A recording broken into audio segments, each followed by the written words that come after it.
Gladys Wanga is a prominent politician, but behind her polished public image lies a deeply personal story, now shaken by controversy.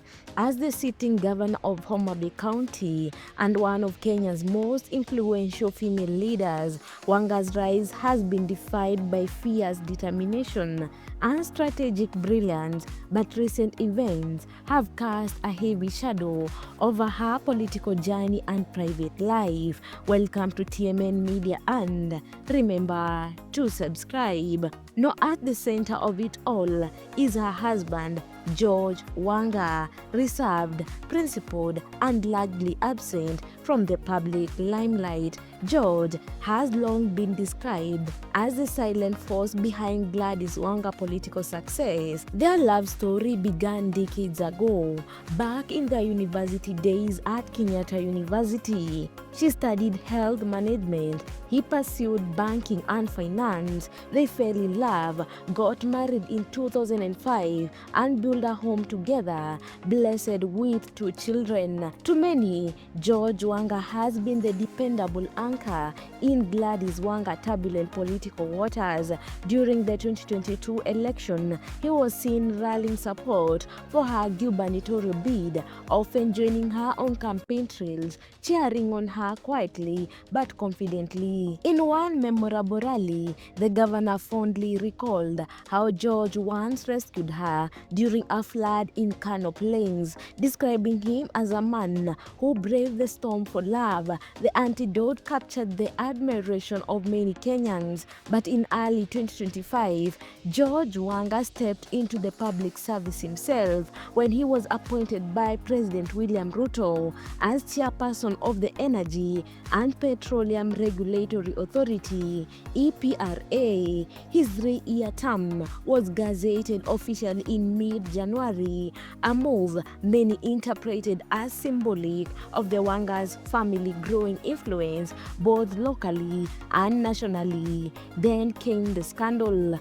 In late March 2025, shockwaves ripped through Homa Bay County after a sudden dismissal of Governor Wanga's chief of staff, Charles Odhiambo. A confidential termination letter cited gross misconduct, insubordination, and behavior deemed dishonorable to the office of the governor. Whispers grew louder. Allegation of an intimate affair between the governor and her chief of staff began circulating on social media, then quickly made their way into mainstream headlines. Sources close to the county administration claimed tension had escalated between George Wanga and Charles Odhiambo. Things allegedly came to a head when Odhiambo was attacked by unknown assailants and hospitalized with serious injuries. Multiple blogs and local reports claim that George Wanga had ordered the attack out of jealousy, but these claims remain unverified.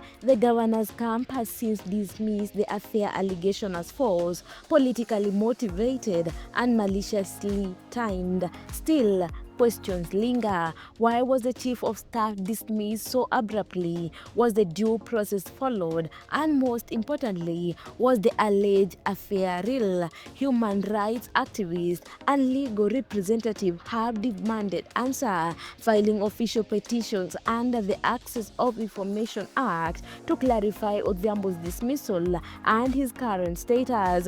As legal scrutiny intensified, so do the political consequences for George Wanga, the dignified, silent partner in wings. This marks a deeply personal and painful taste for a loving husband, once hailed as a hero in his wife's speeches, to a man now entangled in a web of betrayal, rumor, and power play. As this saga unfolds, it reveals more than just a scandal. It paints a raw portrait of the price paid by families in politics, a tale where love, trust, ambition, and loyalty are constantly tested under the merciless spotlight of public life. Will George Wanga weather this storm as he once did in Kano Plains, or with this controversy unravel a bond that once seemed unshakable? This is TMN Media. For more in-depth stories and exclusive political insights